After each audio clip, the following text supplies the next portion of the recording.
I said on YouTube, Instagram, but I'm really on YouTube and We Facebook. live. We live. But we live right now. We are live. What's good with y'all? What's good with y'all? We live, man. About to have this conversation about super straight white splaining and the potential for black radicalness. I threw the word "ness" in there at the end, but yeah. It's still burp, as long as it's burp. As long as we talking about. It's not working. Hey. It ain't working the kind of way. But yeah. Hey, y'all some haters. It's all good. Y'all welcome to the Chop Up. We in here. Appreciate y'all. That's tapping in with us, man. So far, we got 13 people, but y'all go over there and meet us at, man. Y'all go in and meet us at. We want to know. You feel me? We want to know what you think. Is dating trans people or not dating trans people transphobic? We're going to be getting into that conversation today. We're going to be getting into the conversation of white splaining as well. How much? I think George is talking to Instagram, y'all. You know what I'm saying? Oh, yeah. and I'm talking to y'all, too. I'm talking to TikTok as well. But this is people coming in, whether you coming in right now on live or you coming in after the fact. That's what we get into tonight. So shout out to Jamar in the building. I am Just Dance in the building. Jennifer, what's up with you? Andrew, what's up with you? Happy International Women's Day. What's good? Of course, gotta show love to the sisters. Always good evening, Monique. Thank you for joining us. Like you said, we're gonna be getting into a lot of interesting conversation. All right. Snapchat, we dealing with white splaining. I don't know if y'all know what white splaining is, but you about to learn what white splaining is today. All right. Conscious chop, we getting into some new silly shit. Super straight. Let's find out what the fuck that's about. and then we're gonna be getting into the black radical potential on the social chop. We're gonna call it the culture chop. The culture chop. All right, the culture chop. So we getting it in. We already deep in here, so we might as well go ahead and get it started. Since I'm going first, I'll go ahead and bring us in. What's good with y'all? Oh, bro. What let me do this. I'm about to say what yeah. I want to show the people to see. Okay, my bad. Let me know. Hey, we got look, my fault. Hey, I didn't say it the same way. We go ahead and start the show the way that we always start the show. Let's go. Me, my guys, we really live. Lord, forgive me, pay my tithes. Please don't have me reach inside. And that's in the console. Keep the semi when I ride. Lit off Henny when I drive. In the city, we gon' slide. Bet I be there pronto. There we go. You know what I'm saying? Because Lee was like, nah, nigga, we ain't doing that. But we in here. This is the Chop Up Show. What's good with y'all? I am Damo, the political plug. And I'm here with your girl Toya G. What's going on? Good evening. We see people popping in here from the live. Shout out to Deandra. Shout out to Infinite Blink and both of them. Shoot, I'm just happy to see y'all. Baby Oku, what's going on? A boy with dreams. Glad you tapped in. De jour. T2, 3, all of that, all of y'all. What's up? I'm happy to see y'all. I had to shout y'all out specifically. I'm just happy to be here. Shout out to y'all, man. Y'all know it's George Lee, aka the Conscious Lee. Don't forget the Lee. Hey, GeorgeLeeSpeaks.com if you're looking for any workshop facilitations or consultations. You feel me for curriculum development. Holla at your boy. Now we are here again on another Monday with a lot of very interesting conversation with y'all. But the one thing I want to point out before we get into the Snapchat, anybody that plays, you know what I'm saying, that watches sports, specifically basketball, plays video games, specifically 2K, I got to get George and Toya opinion. I ain't had an opportunity to talk to them about this real quick before we get into the real good shit. Blake Griffin to the Nets. Is that not some 2K shit? It's ridiculous. It's crazy. I wasn't expecting it. Of all places, when it hit, I was like, oh, all right. But, that's the NBA for you. They got to click up out here. And it's hard enough for some teams like my Celtics to get a half-decent star. Kyrie Irving. But it seems that, when they're able to really build these crazy nuclei of really good players, they end up winning. So shout out to Blake, though. I like Blake Griffin, so I'm happy he found another home. Hey, yeah, man. Shout out to Blake Griffin. I've been in Oklahoma for the past 10 years. So, I'm also OU alumni. Shout out to my fellow, Sooner. But listen, though, I don't know. Like it's like if they supposed to hit the Lakers and Anthony Davis supposed to come back, maybe it's like is that supposed to be the person D'ing up Anthony Davis? I don't know. You know what I mean? I don't know. So it's just like we'll see what happens. We're gonna see. Yeah. Just real quick, Cabral. We don't need that kind of energy in the chat. So the Celtics ain't going nowhere. LOL. All of that is not what I mean. You feel me? Supportive people in the chat only. You know what I'm saying? So make some decisions about how you feel about the rest of it. Hey, Lake Show, we in the building. Y'all already know how we get down. Anyway, y'all make sure as y'all come in here, y'all say what's up. Let us know where y'all from. Hit the like button, hit the share button. And if you haven't already, subscribe to the Chop Up Show. Now, we are on the Consciously platform on YouTube. We are on the Chop Up Show on Facebook, and we are on the Chop Up Show on YouTube. Subscribe to all of that. Make sure you follow all that. Make sure you liking all of that. Now, let's get into what we came here for. We get into the Snapchat. All right. A recent phenomenon that I'm seeing that is occurring on social media is what is known as white splaining. Now, for those who don't know, all right, white splaining is when certain individuals, white people specifically, offer unsolicited advice, opinions, or perspective on cultural aspects, phenomenon, language, etc., that ain't got shit to do with them. For example, white people feeling like they need to speak on who should and shouldn't use the N-word. White people speaking on how certain ethnic groups in terms of their families are situated, how they should respond to those types of things. Mm-hmm. Now, me personally, right, I don't really get at a lot of attention. I can care less what they think. However, I want to get y'all perspective. I want to understand what y'all think in terms of should we respond to white people white splaining like on social media, in social spaces, whatever, or I mean from y'all perspective, do y'all kind of lean my way when it's more like they ain't really worth all that conversation, all that thought? I'm gonna start with George because George is has a reputation of checking white splaining. So from your perspective, go ahead, George. Why you do what you do? Man, I think when it comes to white splaining specifically for the N-word, I think that it's like, hey, anybody can use the N-word. Results may vary. You know what I'm saying? Freedom of speech does not mean freedom of consequence. So if somebody choose to snap, crackle, and pop your ass for saying the N-word, then hey, freedom of speech. You feel me? Results may vary, but I will say this just for clarity, because you know my motto is education is elevation. Anytime I'm responding to somebody that you can characterize as doing some white splaining, the explanation is not for the white person or for white people. The explanation is for people of color, specifically black folks, in how to navigate and understand and interpret white splaining. You feel me? And to be able to engage if they choose to, in terms of being able to quote unquote speak truth to power. Because, individually, when white people start to white splain, that's them trying to, explain away their power or lack thereof. All right.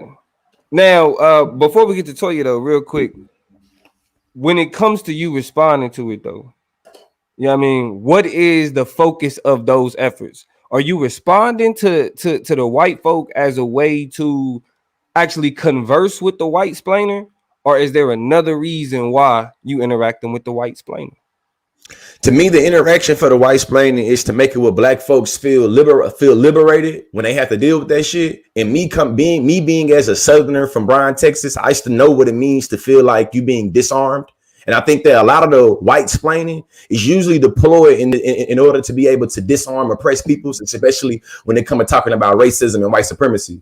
So for me, when I'm trying to engage white splaining, that's for my fellow oppressed peoples to feel like they ain't got to be disarmed when they felt with some surface level as Caucasian creative ways of talking about white supremacy and how anybody can be racist, or how being colorblind is way to be, or how if you can say the N-word and I can't say the N-word, this shows you're a hypocrite. And how, to me, that's what my shit is for. You feel me? Education is elevation, is for power to the people, meaning oppressed peoples. Now, if you find yourself not to be oppressed and you feel to be empowered by my words, hey, do your thing. Let's get it on. But when it comes to the purpose of why I'm engaging them, It's not for the white folks. It's not for the person being a jackass or being a bigot. It's not for them.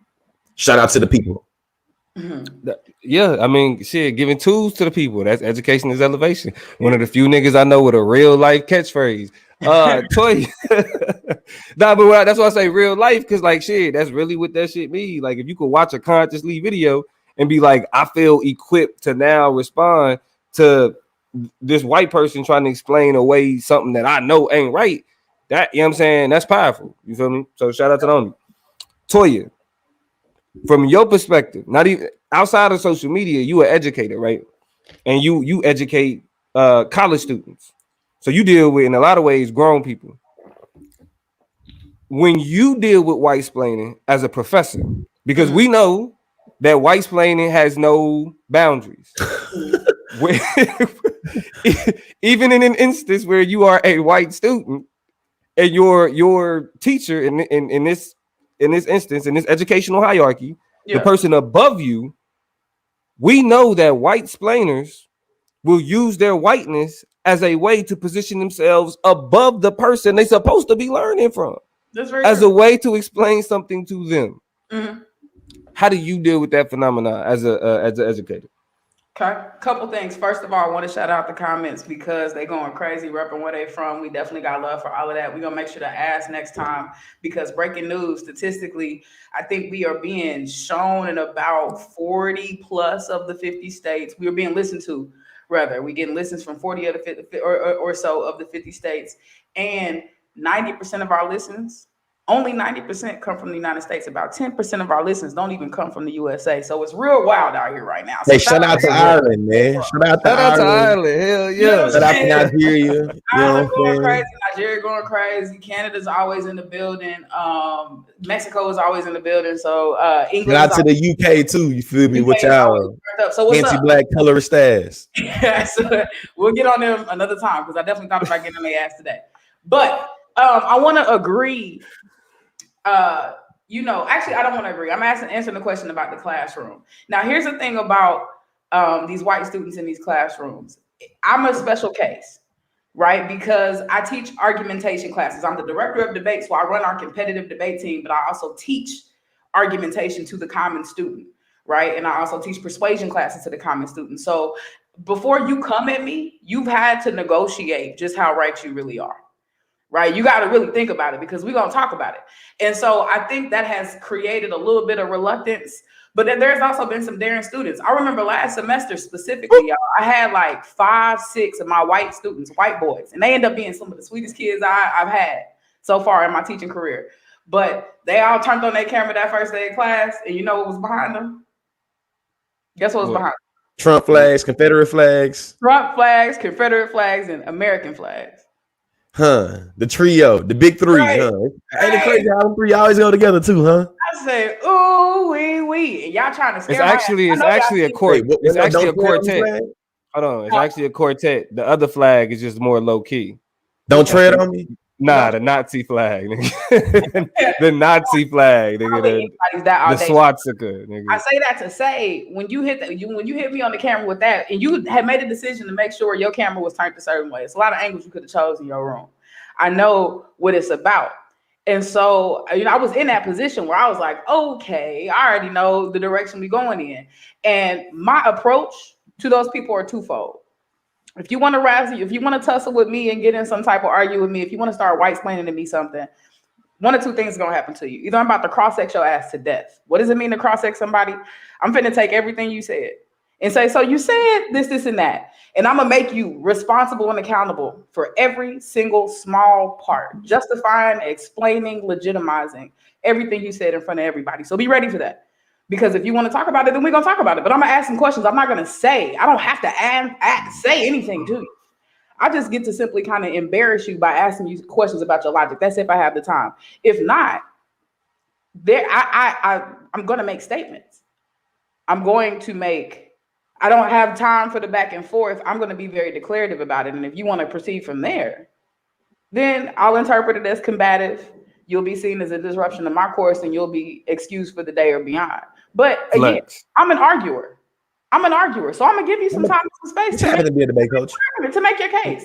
Just I'm so not happen. you to disrespect anybody or under anybody or disrespect anybody's dignity or personhood. You do that and we done. Right? But I'll play the game with you for as long as you like to. The last thing I say is this: white splaining par excellence was when I had a student try to argue and submitted a paper to me in my argumentation class that what they like to say, we got black on black crime was real, was the proposition that this man decided to defend. First of all, I'm the wrong teacher. I come to work in dashikis. I have dreadlocks. I have locks, not dreadlocks, but locks down to my shoulders. Yeah. I'm under 30. Like, I don't know what you thought this was. The millennial like a motherfucker. We really don't play them games. Like, and then had the nerve to cite Breitbart various articles multiple times. So that student got a 40 on that paper because I appreciate the fact that you did write the 4 to 6 pages of bullshit. I'll honor that. But that's still an F. And you can still go to F-O. and deal Still with an F-I, F-O, F-O, F-I. And then you know what you put at the bottom of it? See me. Like, because if you want to talk about it, we can converse. We got that conversation. If you want to just sit back and figure out what happened to you and kind of put those pieces together, I'm going to depend on you to do that too. So that was the long version of saying, let's talk about it. Let's talk about it. Just remember who you're talking to. So white splaining me to in my classroom.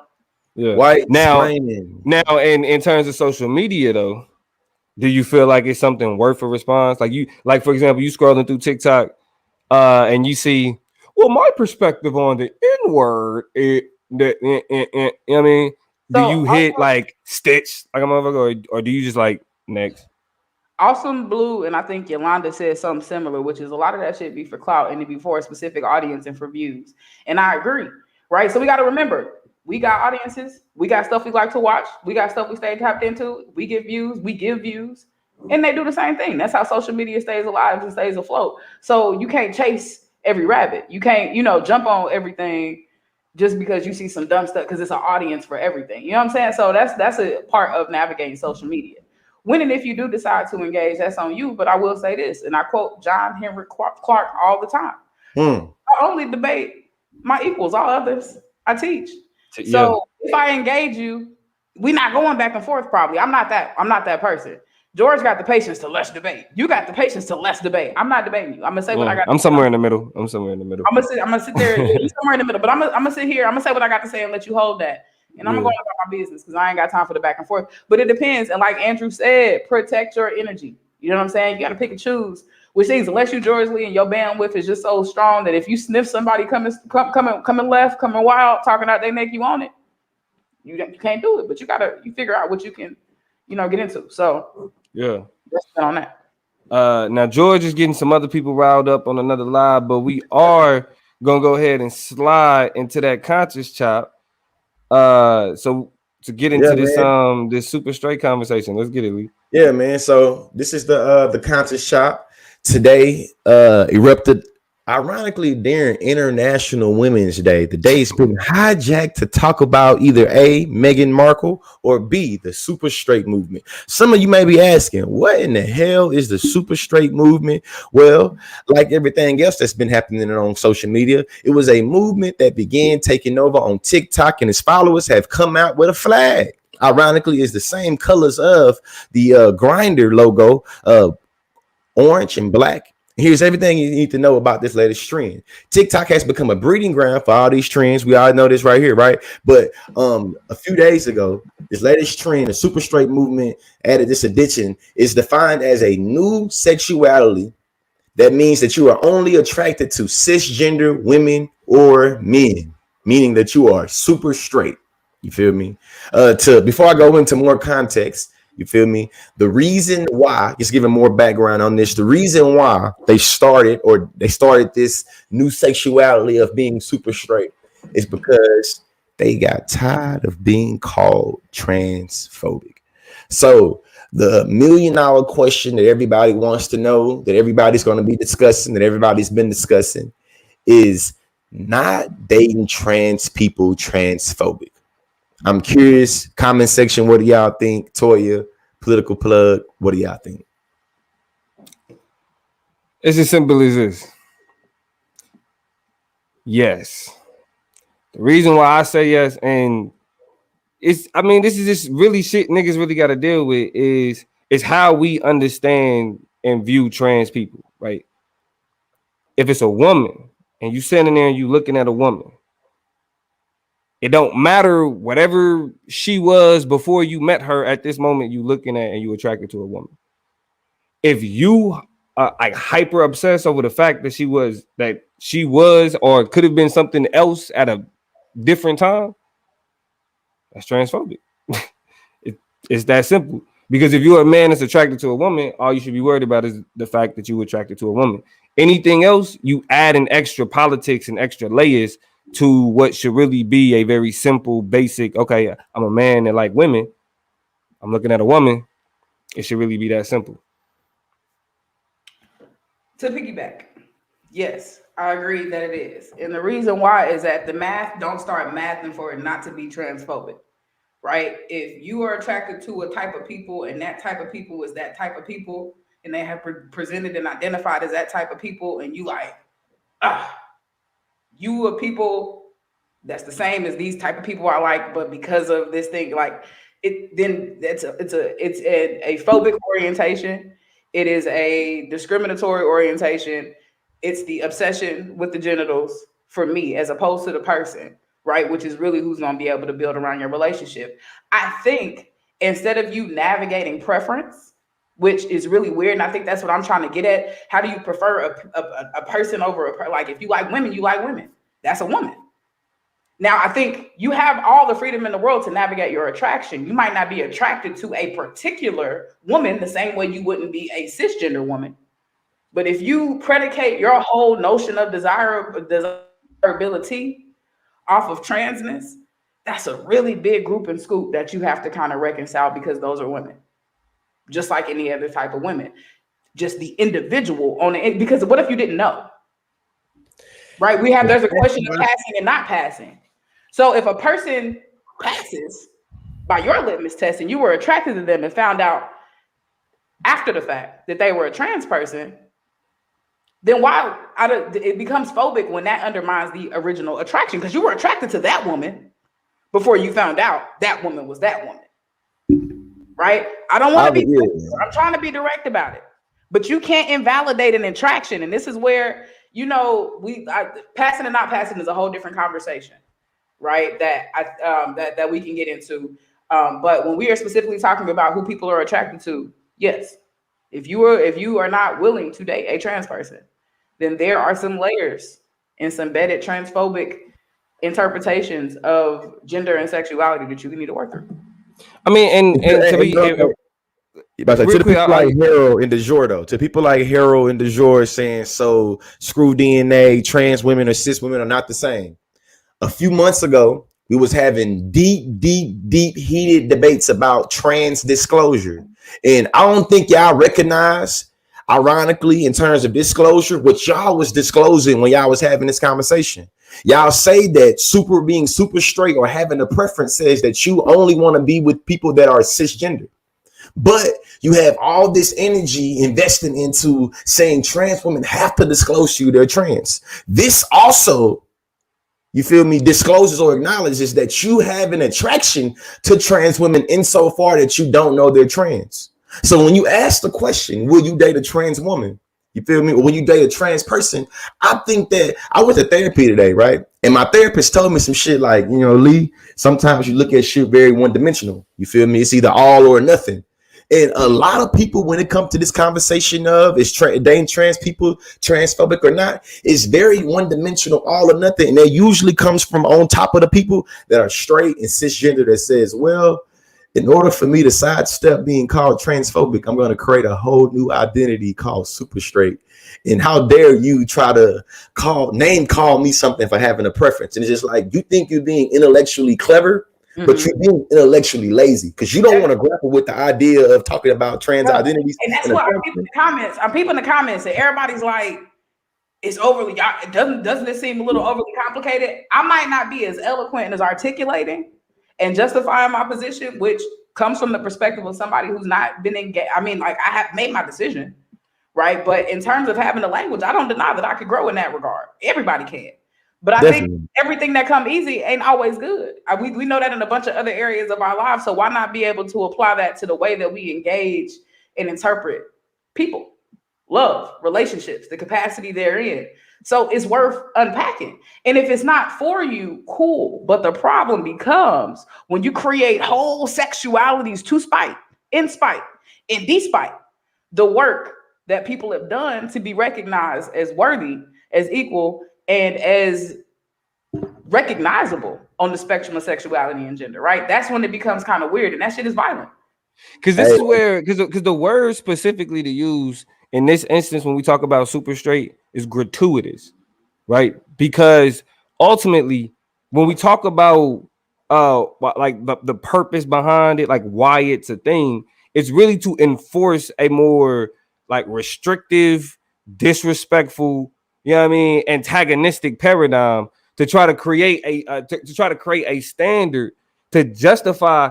And I think when people say phobia, like people get it confused. Like it's not a exact fear of, but it is a what, like a social uncomfortability. Yeah. Right. Like it is a orientation towards a particular thing that automatically creates tension or contention. Actually, you feel me? That's what the phobia is. That's what the phobia is speaking of. And so the fact that there has to be that the idea of just being straight ain't enough because of the conversation of trans men, women, trans identities, gender fluid identities, and all of that, then there has to be some way to retreat and protect this weird I mean you really can't even call it masculine because it's operating. I mean, this is where niggas actually with the super straight shit. This is operating out of a fear. I don't want to be perceived as something. I don't want somebody to think that I'm something in particular. And anybody that's operating thinking from the standpoint of, well, I don't want somebody to think something about me in particular. You operating out of a social fear. You think you're gonna be stigmatized because of your approach towards something. I mean, just and to think about that social fear, I think one of the components of that social fear, to be more specific, is the idea that, you know, the world is being saturated with these images of trans people, and of course the influence it'll have on kids, but on people in general, and this, and that. The thing about that is when you try to compete with super straight, it's just a redundancy. The world is super straight. Society. The world is already super straight. That's the status quo. And this is where we get into the, you know, can you be born a certain way or do you become a certain way or whatever? That whole slippery slope line of question in which it all is a question of the world we live in, the people who are able to affirm us. And it does, like, a lot of that shit becomes largely irrelevant. Go ahead. So yeah. To add on to what you just fucking said, niggas don't already or just people in general. I say niggas, but people in general don't look at the fact that straight is already a very strict paradigm. Already, you can eat. That's a thin line, right? Like it's certain shit that people look at and be like, well, certain experiences would automatically question your straightness. The question if you claim to be trans attractive or you identify as being trans attractive, your straightness is already called into question. So it show you again the intellectual laziness and the redundancy of being super straight. And really all it means is that, like everybody's saying in the comment section, just say that you are obsessed with genitals. Just say that. Yeah. Just say that. I mean, I think one of the things that kind of perplexes me is that people are never willing to ask that, well, how do you know? Question about anything in regards to themselves. And I think that's what I was kind of getting to a second ago, is a lot of who we are large reflections of either who we are around or who we desire to be. Right. And so when you they're either learned, right, or they're developed over time by you having aspirations that are being suppressed in your real life. And so when you ask yourself, how do you know that you're straight? How do you know that you're this? How do you know that you're that? I think we undersell the way that we are influenced to be the people that we are, and just kind of natural nature that people take in becoming those people. It's nothing you're going to do to stop that. So if you want to be straight and you don't really find trans people attractive and you are interested in cisgender, do that. That shit is not gonna happen. No, because it's you. Yeah. You know, because there have been signs and symbols around you to either confirm and affirm what you thought, or things that have negated who you really are and you have ascribed to other things. Either way, and we've done that in so many other components of our real lives. It's just really wild that we limit that possibility to this. A lot of us are people who grew up in certain environments. People say, what? You are a product of your environment. In some ways we are, but in other ways we are not. We have made conscious decisions about various components of our identities in our real lives to either stick to the ways that our cultures have shaped us, that our surroundings have shaped us, or to depart from that. So to just find such a disjuncture to people doing that in terms of their gender, to the way that they present, to the way that they orient themselves toward their sexuality, it's just so wild that we draw a line. Like, this is the part where you got to be all or nothing into it. You can't man. tap Hey, in. shout out to my therapist, man. I think that's the part that just highlights the redundancy for me. You already run everything. Everybody's already opting into straightness. Why do you need to make it a whole new special? And just to keep the conversation going, right? Real quick, heteronormative. Like that phrase. Hold on. You know that was coming. This the Okay. My fault. Hey, listen. I want you to think of heteronormativity in this other concept I'm about to bring up when I ask this question. You as well, Toya, as well as the comment section. Shout out to Jada on fire in the comment section tonight. But listen, should we have a unique perspective about this origins of super straight, seeing that it comes from a right-wing white supremacist group called 4chan, and an obvious little youngster that identifies with the right-wing conservative alt-right bullshit? Should that impact how these black folks is identifying with being super straight? Because one of the duet at me today, or Stitch my video today on TikTok was actually a black woman that I feel like, you know what I'm saying, I would play a video, but I don't want to give too much clout on this International Women's Day on some foolishness. No, I mean it should, but it won't, right? Because, like, first of all, super straight, right? Like, that's already a childish framing to place on something like sexuality, because it sounds like something a kid would say. Like, this sound like some shit, like if you sitting at a lunch table, you'd be like, nah, you gay. Like, you like, nah, I'm super straight. Like, you're pleading. You sound like you're pleading. Who you trying to convince? Me or trying to convince you? Exactly. Who you trying to? And that's the whole shit. You know what I mean? Like, people that's not, like, people worried about having to validate their straightness. You either it's two issues wrong there.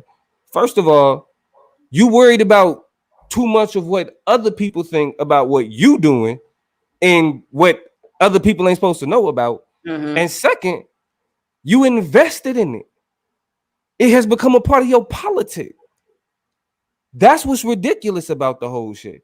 And you would only get something like that from white supremacists, from white nationalists, because like usually shit like this,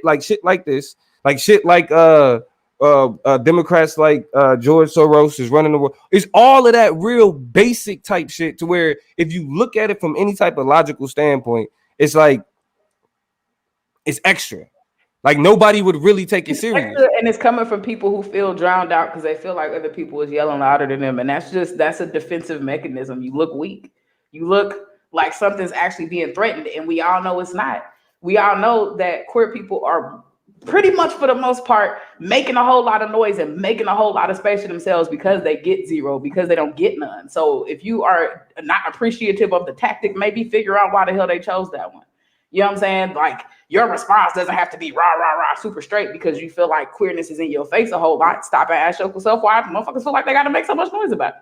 And shout out to Lester J, by the way, showing love. But I think I think what becomes sad is you talk about how locked in we are to the status quo. Because now you got kids, super straight. You know what I'm saying? Like, just the same way they are worried about our generational imprint is the same way they're training up these white supremacists, straight supremacists, who these super straight supremacists who are real damn lives. Super straight attitude besides you, and this goes, I think, with what Damo was saying. It takes the status of an identity, but it works to be as ridiculous as saying I prefer muscular or skinny folk and then claiming an identity around it. It just doesn't make sense. right? Like, what did do what you're doing, like what you like, and that's what I was getting at earlier when I was talking about having an attraction, like what you like, be okay with that shit, but why build a whole politic around it? Like, if any other thing, if you like, ooh, I like niggas with hazel eyes, like that shit is anti-black. Like, we will call it what it is and keep it moving. Like, I like niggas with curly, like that shit is anti-black. Like, what do you? That Toya, that is a wonderful point. For example, I was niggas going back and forth about dark skin, light skin. That's fucked up. But then it stops. We shouldn't do that. Do we do that? Yes. Do niggas still sit around like, you know, I give me a bad little red bump? Yes. We still do that. It doesn't make it okay because it's an attachment to a politic. It's an attachment to a value system. And the idea is more so is that regardless of preference, right? Regardless of it, regardless of whether or not this is something I would personally do, once you elevate your preference to a politic, that's when that shit becomes dangerous, because then you start to justify. Really, this is where you get to into where we talk about dehumanization. Because if you can find a way to make a person deviant from how you understand personhood, then you can do whatever the fuck, you know, justify whatever the fuck. That's why when you see violence against trans people, people really think like, it's not really a even Black lives. Like, that's why like all Black Lives Matter had to become a thing, because it was an idea that, yo, like, okay, we saying Black Lives Matter, it's a whole bunch of Black people that's not being included in that shit. Exactly. Hold on. I gotta put this on my Instagram right here. This really is the, like, I think Ethereal Beauty. Shout out to Accidental Gold. Listen, this is to me, this what it come down to. You feel me? We're gonna make it simple. You know what I'm saying? When asked the question, when cis people always ask the question, do you date trans people, and they feel like they don't want to come off as transphobic? Cis people feel like they're being forced to date trans people because they fear the treatment of dating and loving a trans person. You don't want that attachment. You don't want that stigmatization. Therefore, you fear it, and you create a whole new identity called being super straight to try to sidestep and distance yourself from the stigma. Fact. That's all it come down to. You feel me? Or think about it like this. You know what I'm saying? I feel like we can end this segment. You know what I'm saying? I feel like we can end this segment on y'all two thinking about and just talking about what it means to be comfortable in your sexuality while also not, you know what I'm saying, dehumanizing, or, you feel me, having to deny the humanity of another sexual identity. But just think about it like this. If you ask a white person, you feel me, how do you feel about Black people, and they sit you with some shit like, well, I don't have a problem with Black people. I just don't date Black people, and I don't want my kids dating Black people. Would you allow for them to say this is a preference, or would you call them racist? Ask the question again. You feel me? If a white person say, I don't have no issue with Black people, I just don't want my kids dating them, and I just wouldn't date one, then you lying. I'm not racist. You have an issue with Black people. You lying. Like, come on, man. Look, because this is really that comment. It was a comment that I just read where my boy at. But he asked the question. Terrell asked the question: is it possible to have a preference without it slipping into a politic? Right? Yes. This is, and using this as a perfect example. You an old white man. You was brought up in a world where whatever, white people ain't Black people and white people ain't supposed to be together. That's the world you was brought up in. You get to an age where you have kids, your kids, you know what I'm saying, start dating, doing whatever. Now, if you yourself, because of the world that you was raised in, was just like, that was something I couldn't see for myself. I've already been married, had kids or whatever, but I wouldn't have did that. Once you turn it into, and my kids shouldn't do it either, now it's a politic. Because your preference, no matter what it was shaped by, ultimately ended up being solidified in who you are. Right. But as soon as you translate that into a way of being, that's how it become a politic. I could be like, hey, you know, I like me this type of woman with this type of skin and this type of hair. As soon as I teach my son that's what you should like, it becomes a politic. When I am a cisgender Black man. That's me. As soon as I say my son needs to be, it becomes a politic. Because when my son doesn't, does that mean that I no longer, is he not my son? Do I change my orientation towards him? What do I do? Right? And it's our politics, our negative, our destructive politics that we really look at just as the way of the world. This is how it should be. And we use that as the framing to try to run that shit off on everybody else. Absolutely. I've been reading a lot of the comments, and this is what I want to say before we just kind of let it be done and move on, is that I'm going to bring it full circle too, because this conversation started about the super straight movement, not about trans people. And so when we look at and interrogate the purpose, the intent, and the functionality of the super straight movement, we are asking ourselves why it exists. And in a world where straightness is already the majority politic, it's already the status quo, why and who it antagonizes by the mere existence of it. If you have to be super straight, who are you doubling down on? And it's trans people and it's queer people, right? So in terms of y'all being like, well, you ain't gotta, I'm gonna let you be you, but you shouldn't force people to, it's not a question of force. Nobody's being forced to date anybody, but you have to ask who is doing the antagonizing in the context of super straightness. Nobody's being forced to do anything. The question is just on the table. Are you open to trans people's existence, to their reality, to their lining up in alignment with womanness and manness? And then if not, then be that. But you can do that and not be attracted to those people and never bother them without having to double down and invest in a politic like super straightness. That's what we're saying. The two can coexist. They are not what we call mutually exclusive. Facts. You don't have to invest in super straight politics. Believe in it, incorporate it, adopt it, think it's real, to still leave space to validate, to legitimize, and not be antagonistic to queer people and more specifically trans people. It's very simple. Let's not make it harder than it has to be. And that's all I'm saying. And for those in the back that missed it, before we move on, George, she didn't say to be with, to date, to have sex, to validate the existence of. That's it. And to not be antagonistic to. A thought, a novel thought. And that's really most of the questioning about are you open to dating a trans person come down to is like, at what extent will you go to validate a trans person existence? You feel me? Like, where are your limits? You feel me? And most of the time, that's what they're asking. And just to end this, don't forget about all the energy y'all had in trans disclosure. And about whether trans people should disclose whether they're trans or not. Don't forget about the energy y'all had when it comes to this idea of dating trans people.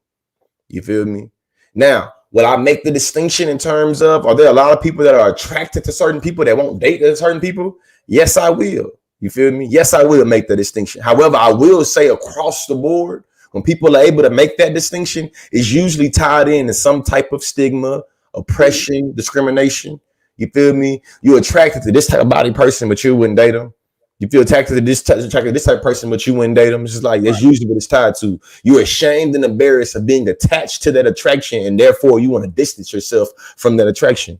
You know what I'm saying? And listen, I see people talk. I've seen some about some STDs. When we start having conversations about LGBT community, and you bring in disease, that's like textbook. You feel me? Like you lost your credibility already. You already starting the conversation on the wrong end. You know what I'm saying? And in conclusion, because this is usually what they do. That's why I learned from debate. People have arbitrary notions of what it means to be woman. So they say, I only want to be with a woman that can reproduce. You feel me? And they think that saying that means they only want to be with cisgender women, but they don't recognize it's cisgender women that can't reproduce as well. You know what I'm saying? Or they'll say, you feel me? I only want to be the woman that, you know what I'm saying, can do this. And it's like every time you want to cut these rigid, dry definitions of what it means to be a woman, there's always going to be, you know what I'm saying, some type of slippages in your definition. And that's what most people come to fail to recognize when it comes to making these arbitrary notions of what it means to be a man or a woman. This don't just apply to woman, to what it means to be a woman, but also what it means to be a man. Facts. Shout out to a boy with dreams in the comment. I know definitely identified or articulated themselves as a trans person and talks about how tiring it is. So we definitely, as cisgender people, are participating and doing our heavy lifting and having the conversations and trying to move and guide them so that we making sure we being cognizant of what we do and how we move, because education is elevation, number one. And we're going for politics and not politics, you know what I'm saying? So we can't be following for nothing. If we're trying to mobilize and we're trying to move, we got to be honest and direct about how it is. As a matter of fact, can I take this as an opportunity, speaking of, to start the transition to the last shop of the show? Exactly. Señorita. Amazing. All right, we're going to go ahead and slide over to the last chop real quick. We're going to call this thing the culture chop. And basically, if I had to call this conversation anything, because I'm just kind of talking through it, I would call it the Black radical potential. Now, we've come back to Judas and the Black Messiah. We've come back to the Panthers a lot on the show, just kind of with Black History Month, and in light of definitely been talked about. And, shout out to International Women's History Day and Month, or International Women's Month and Day. The women of the movement and how they have influenced and kind of shaped how we understand what's possible. And so I guess I want to talk to y'all about, I guess my first question to y'all into the comments, when we think about politics back in the days of the Panthers, think back to X, think back to King, and before that, right, where we really had Black people mobilizing and organizing. There was a centralized focus. There was one person or one group of people giving credibility, and people kind of fell behind that. But we really don't have that same type of movement in today's society. Right?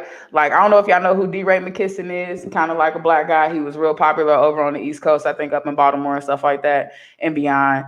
Popular for his little blue vest, but he didn't really catalyze a movement. Seemed like he got a lot of criticism, got whatever. Even Black Lives Matter as a movement, it's people who is just like, I'm philosophically tied to Black Lives Matter. The phrase makes sense to me, but as far as a movement or a politic or something I invest in, that's not really how I move. I'm one of those people. You know what I'm saying? In a lot of ways, that's just how I am. I guess my question is, do y'all see the possibility or the need for there to be a new Black Messiah? Is there a need for a new Black leader? Or how should we expect to push forward and galvanize our radical potential in this generation, in this contemporary era? What do you think that would look like? Something we've seen before or something different? It has to be something different, because as we know, the forces that we're up against are ever changing. They adapt, they commercialize and commodify, they take over. So anything that we've done in the past, when we see things as similar, like when we see the parallels between this is what they endured and something we're enduring today, is because that whiteness has been able to commodify the means of resistance that occurred in the past to in a way that kind of pacifies them, right? So like the way that you see the government applauding protest and yeah, keep it up, right? It speaks to how they don't fear it. It's not something that they worried about.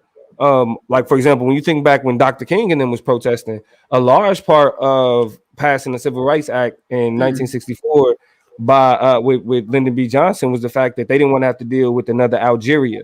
And at the time, Algeria was a smaller country that was, right, you know what I'm saying, was going through internal turmoil. So like the protests in the streets reflected a dissent that could undermine, national unity. Now protests represent national unity. Mm-hmm. You see what I'm saying? And so ultimately, if we're going to kind of still push against them same systems, then now that they respect the protest ain't enough.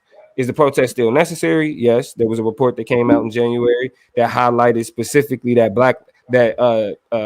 what they call census areas, mm-hmm. that had Black Lives Matter protests saw a pretty significant decrease in police violence and police related deaths.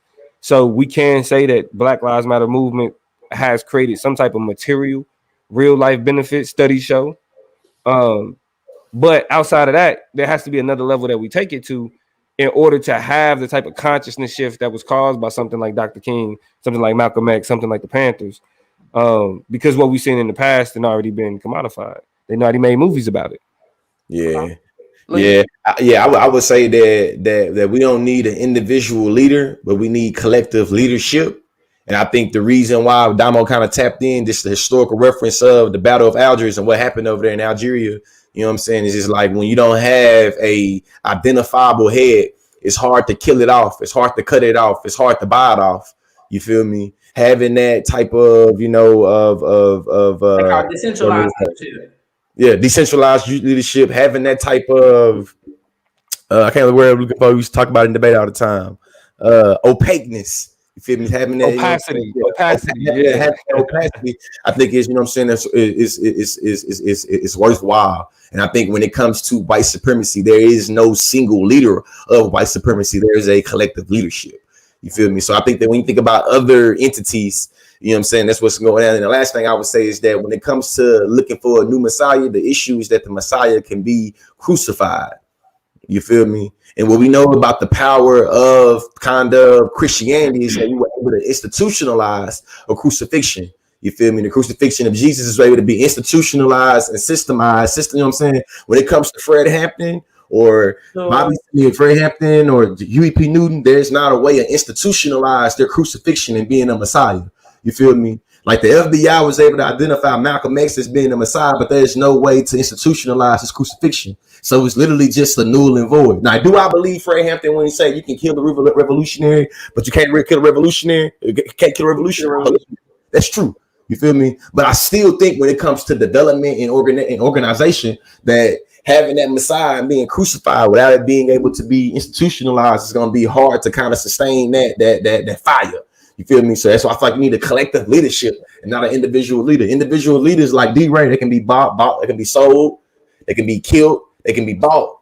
And that's, that's what I hate, because I think, and this is the same thing y'all heard me talk about, even political engagement, and why, like, you know, you grow up, especially how I did. My mom worked for the city of Kansas City. I've, been in community organized stuff like that. Everybody say, run for city council, run for mayor. You need to be the governor. You need to be the president. I've been hearing that my whole life. As debaters, shut up, bro.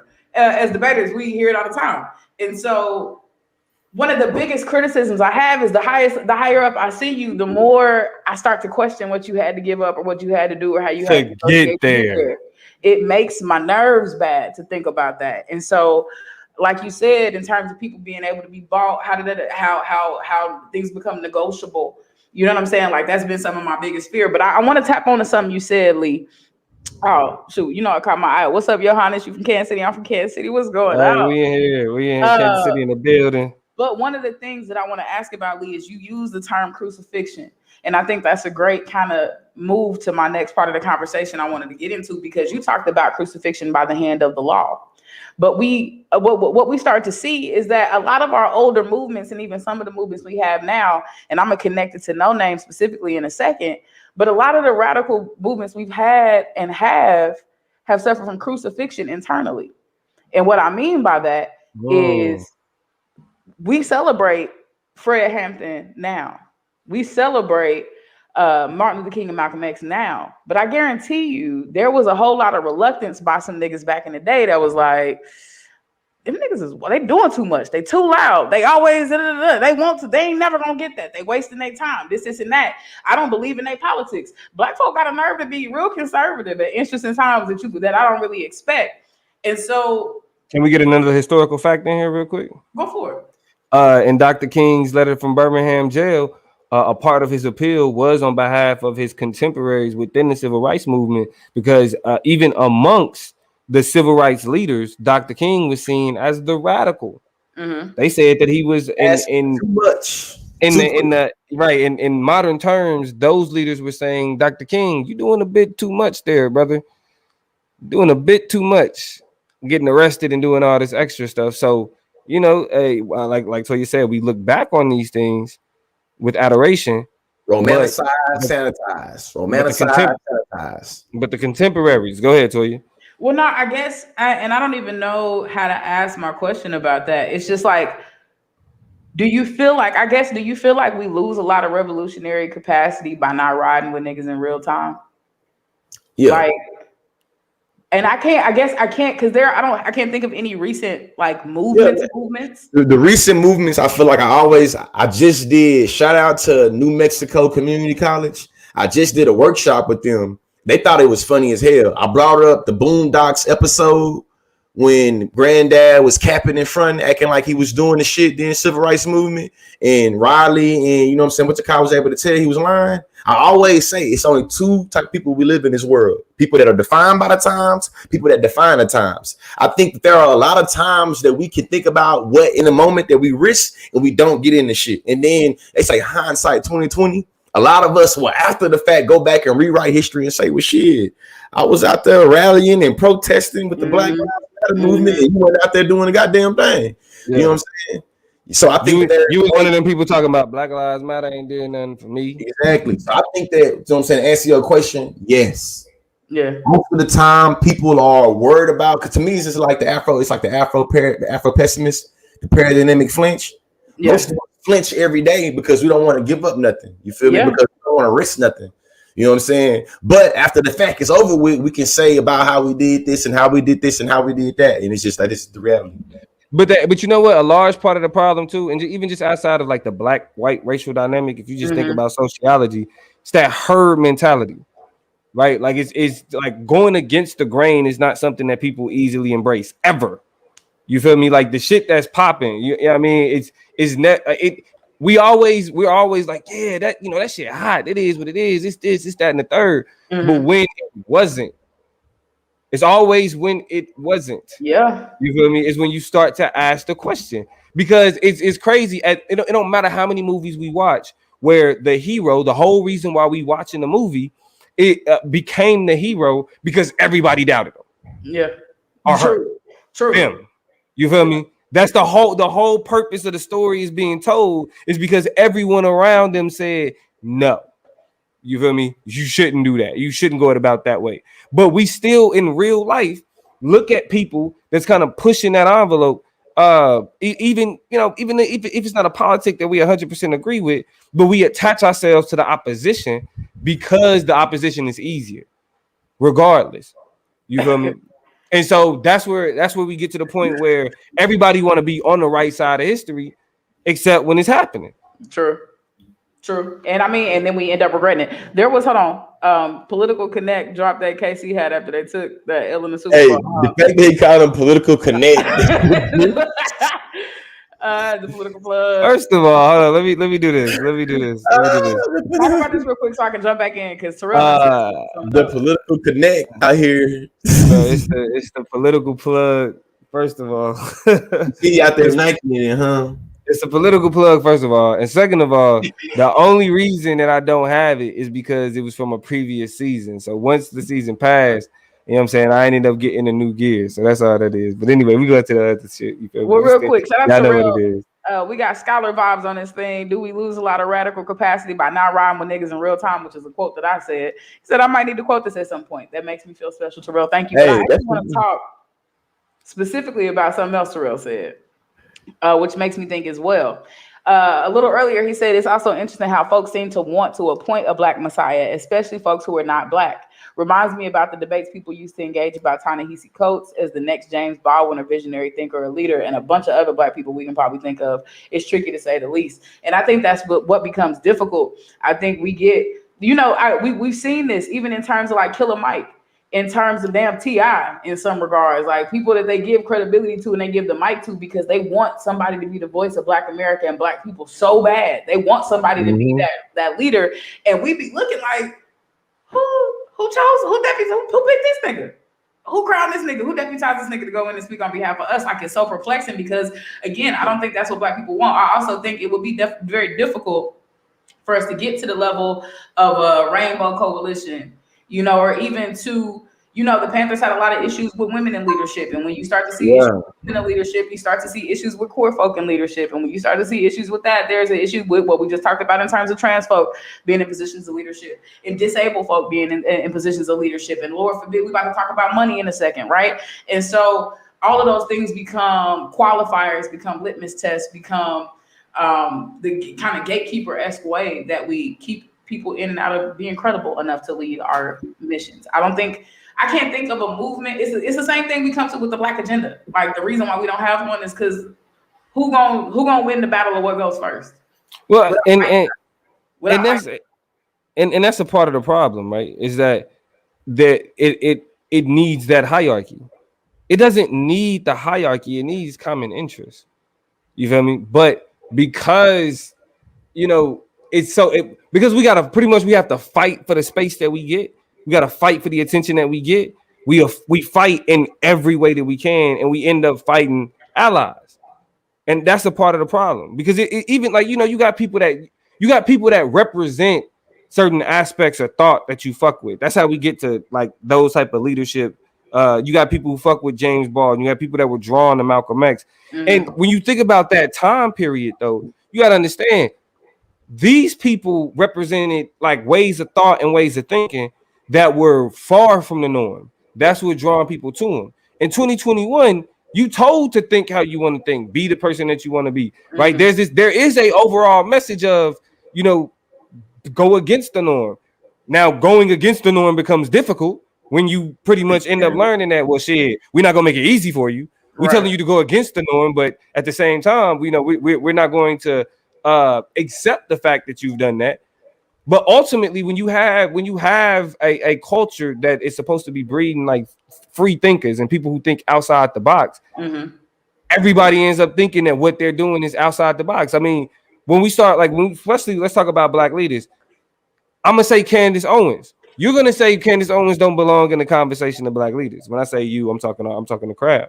However, there is a swath of Black people who look at Candace Owens as somebody that's providing a voice for them as Black people that other people that they don't typically get to hear. That's why they flock to her. Now, the issue with that though is that because it's outside of the norm of what we consider Blackness, that's considered free thinking. Mm-hmm. Not how productive it is, not what it actually adds to the conversation, but just because it's something different, we see it as free thinking. You feel me? And then you end up getting this, because as much as we talking about this kind of Messiah complex, it's also a martyrdom complex that we got to deal with. See, martyrdom complex. People that are willing to take unpopular positions for the sake of having everybody look at them and say, you don't know what you're talking about. That gives them the ability to be like, okay, I feel better about what I'm saying because everybody's telling me. Now look the gas. Yeah. I think this to add to this conversation, and the only thing I add to it is that it is great for us to be knowledgeable of historical archives. A lot of times we become slaves to historical archives and we're unwilling to create new ones. Mm-hmm. I think that a lot of times when it comes to Black leadership and Black liberation and Black freedom, we're stuck to a lot of the old historical archives or the old historical symbols and the old historical artifacts, and we're not willing to make artifacts now. And we're not willing to make new artifacts. And I find most conversations about politics and about movements, they're usually stuck into what has happened and what's going on now. You feel me? Almost in terms of some shit out of them, some learned debate. It's like they always stuck in a factitious state of what is known to be and what is known now. They never can transcend what's happened and what's going on right now. They never can transcend. And I think that's one of the reasons why we end up using and really using a whole bunch of the same tactics, different times, hoping for different results, and we end up in the same, position because we don't want to grow in terms of getting out of our comfort zones and creating some new shit. We want to be the next Martin Luther King, the next Malcolm X, the next James Baldwin. It's like you don't want to create something new. Big fact. Or like a bunch of James Baldwins, a bunch of Malcolm X's, a bunch of, like like you said, if it's just the one person, the goal is to I think that when we think like that, though, it does make it where I feel like it gets us stuck in a hubris of thinking. Because think about it like this: when you think about a positionality that's in the dominant or that has power, we don't stick them to kind of old things that happen. You know what I'm saying? If you a man and you trying to do something, you don't necessarily always think about other men. If anything, you want to be the best man that ever did it. You feel me? Or thinking about current white presidents. Donald Trump didn't want to be like Ronald Reagan. He wanted to be the best white president ever. You feel me? And I think that sometimes we get stuck in wanting to be like so and so, and we kind of already limit ourselves from what we can do and what we can be because we stuck into some old shit. And it's just like I think that sometimes as oppressed people, we get conditioned by these structures to say we limited. Well, but to be clear though, when I say that though, to be clear, it's more so. It wasn't that Donald Trump didn't want to be Ronald Reagan. It was that Ronald Reagan became the standard. And with black people, that's what our focus need to be. Our great, like the people who kind of shifted how we thought, that shift then becomes a part of the standard way of thinking. The problem is that like we look at the leaders, we look at the people, we valorize them, but then we kind of treat them like celebrities. They're not, it's more so we celebrate them as a celebrity and not the shift that they caused in black thought. And so when I say more Malcolm X's, more James Baldwin's, it's like at the baseline, that's where we operating from. The baseline is by any means necessary. Not that that's like, oh, that was something that we got from him, but we get to the point where, oh no, that's us. Oh, we got that from Malcolm? That's where we got it from? You know how they say in debate demo? They say it's the floor, not the ceiling. The floor, right. And that's what we want it to become. That's what it means to stand on the shoulders of your ancestors. That's how it becomes the floor. It's the starting point, not the end point. Right. Well. hey, Kazin for life say political connect is right. The standard. I'm sorry, political connect is just funny. My nigga, it's political plug, bro. That's political connect. That's who you are. Young PC dropped a lot of heat. Young PC. You know, really not replicating and starting over. I think that's the reason why black people are becoming less and less impressed with the first. And that's, I mean, for a multiplicity of reasons outside of it being sad that we still having those types of accolades, but also because it locks us into celebrating the first or the only without looking at and really being, I mean, not celebrating those moments, but looking at what it needs to be and how we need to be. Now we in there, what's next? How do we radically change and shift things? And I'm feedbacking out for somebody's stuff, but a major question that comes in when we talk about who's going to lead the next movements. I had a whole lot of stuff I can get into, but that's because we can talk about the black radical potential forever. I'm going to go ahead and close it out right here. Just telling folks to figure out your politics, what you're standing for, what you're believing in, what are you willing to collectivize behind. When I walked away from watching Judas and the Black Messiah, one of the questions I really had to ask myself is if I would have been down, if I would have been able to ride, you know what I'm saying? If I'd had the backbone to even do half the stuff that, you know, they were doing, not even in terms of the violence, even just the commitment they had to the community, the work they was doing, the commitment they had to self-policing, self-determination, feeding people, educating the kids. Like, would you really be that down? Because that's what it takes for movements to really get going. You know what I'm saying? It's easy to talk. It's easy to criticize. It's easy to sit on the outside of them, but start looking at them and asking yourself, before you criticize them, would you even be able to get down with half the shit that they willing to do? Because that'll change your perspective on what it means to have a revolution. Good night to Rocksteady. Good night to everybody in the comments. It's the end of the show. We got big love for y'all. Make sure you follow us on Twitter, Chop Up Show Pod. Make sure you follow us on Instagram at the Chop Up Show, YouTube, the Chop Up Show, Facebook, the Chop Up Show. Make sure y'all listening. We got the stuff popped up, and we might be having a big announcement coming for y'all soon. So stay tuned for that. Yeah, maybe, you know. Love y'all. Yeah, hey, so y'all know what it is, man. If you haven't already, subscribe, follow. Y'all can find me at the political plug at Toya G, and y'all already know who that is. At the Consciously. Y'all know how it go. We're gonna go ahead and end the show the way we always end the show, how we start the show. Y'all know what it is. It's the Chop Up. Me, my guys, we really lie. Lord, forgive me, pay my tithes. Please don't have me reach inside. And that's in the console. Keep the semi when I ride. Lit off Henny when I drive.